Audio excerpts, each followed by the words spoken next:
After 15 years in Montessori classroom and counting, I have learned things about children that you simply cannot learn from books, blogs, or even parenting your own children. And today, I'll be sharing 5 insights that completely change how I understand child development. And oh, they will probably surprise you too. What I'll be sharing with you are not theories or stories to tickle your fancies. They are patterns that I've observed across hundreds of children from different ages, different background, and different personalities. And once you understand these patterns, your whole approach to supporting your child will completely shift.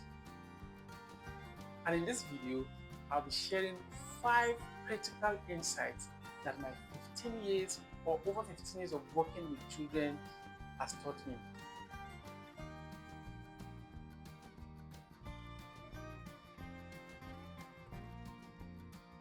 So here is what I mean. In my classroom, I often observe new teachers making this mistake.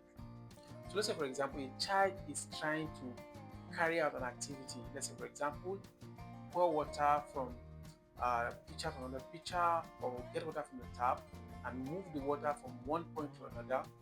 When they notice the child struggles to carry the water, or the water is about to spill, they rush to help the child. Now, this is what often happens when the teacher rushes or the parent rushes to help the child at the task he's trying to do. Now, most time, your child does not need help with any of this, either pouring the water or carrying the water from one point to another. What your child really needs is help with the anxiety that comes with carrying the water or moving the water from one point to another. So when you rush to help, you are sending a subtle message to the child. And what is that message? Oh, I don't think you can do this by yourself. But this is the catch. When you calmly observe and project confidence, you see them putting in the effort, moving forward gently and gradually until they successfully carry out that activity or move that water from one point to another.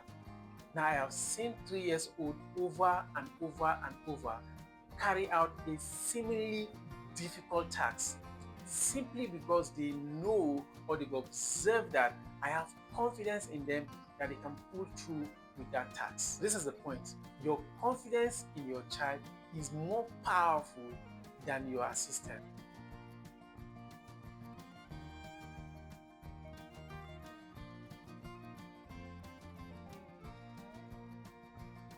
So often, I've heard parents saying this, oh, this activity, I've tried this activity with my child and the outcome was a mess. Everywhere was messed up. Oh no, I can't try this activity with my child. But here is what 15 years of working with children has taught me. Children are not trying to make messes. They are not trying to mess up your home. They are trying to master skills. The mess is just evidence of learning. So in my classroom, I don't prevent mess. I prepare for them. So you will see child-sized cleaning supplies, washable surfaces, and realistic expectations. But more importantly, my emotional reaction to messes teaches children whether exploration is safe or not. I've seen and watched children shut down their curiosity because they've observed or they've seen that exploring when they are trying to understand their environment often leads to adult stress. But I've also seen children become more incredibly precise because they've come to see and experience that. messes are part of learning.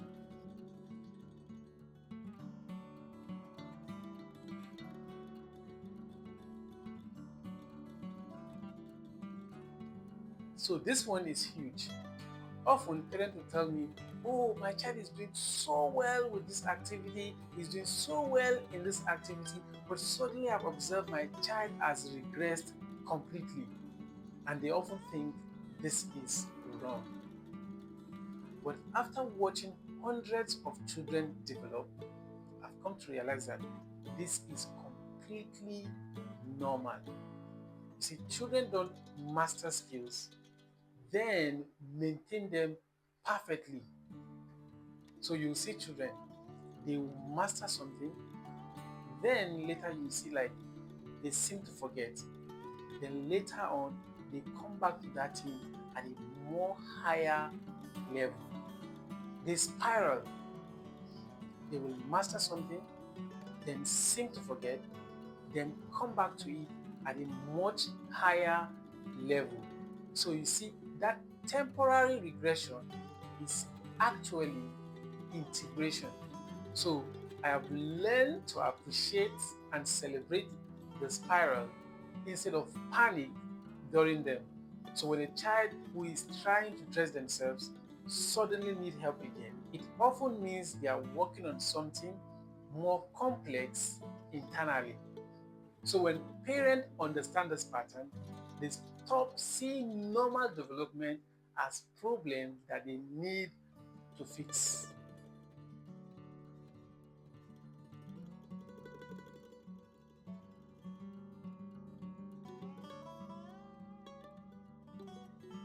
So this particular one transformed everything for me. So when children are acting up in my classroom, disrupting others, throwing materials, or refusing to participate, my first question isn't, oh, how do I stop this behavior? It is, what needs is this behavior trying to meet? Maybe they are throwing things here and there because they need more gross motor challenge. Or maybe they are disrupting because they need more social connections. Or maybe they are refusing because they need more autonomy or freedom in choosing what they want to do. Now I have seen problem completely disappear when I take note of this and attend to them. You see, parents often focus on managing behaviors, but teachers that have been trained focus on meeting the needs of the child at time. And this is a completely different approach that gets a completely different result.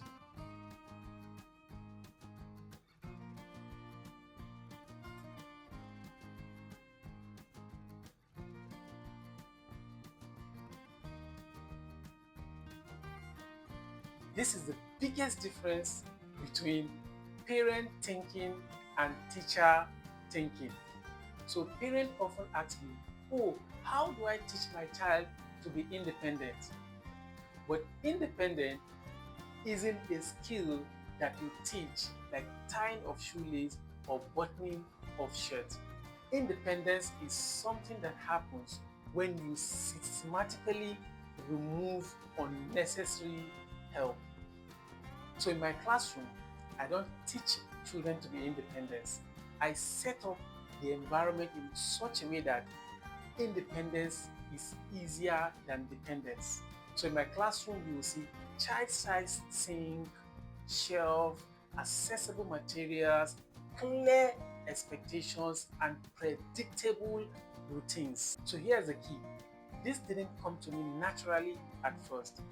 I had to work to resist the urge to help when help isn't needed. So every time I did something for a child that they could do by themselves, I was subtly and indirectly teaching dependence. So the hardest part of my job isn't working with children, is watching them struggle without jumping in too quickly to help them. But you see, that patience is what allowed real independence to emerge.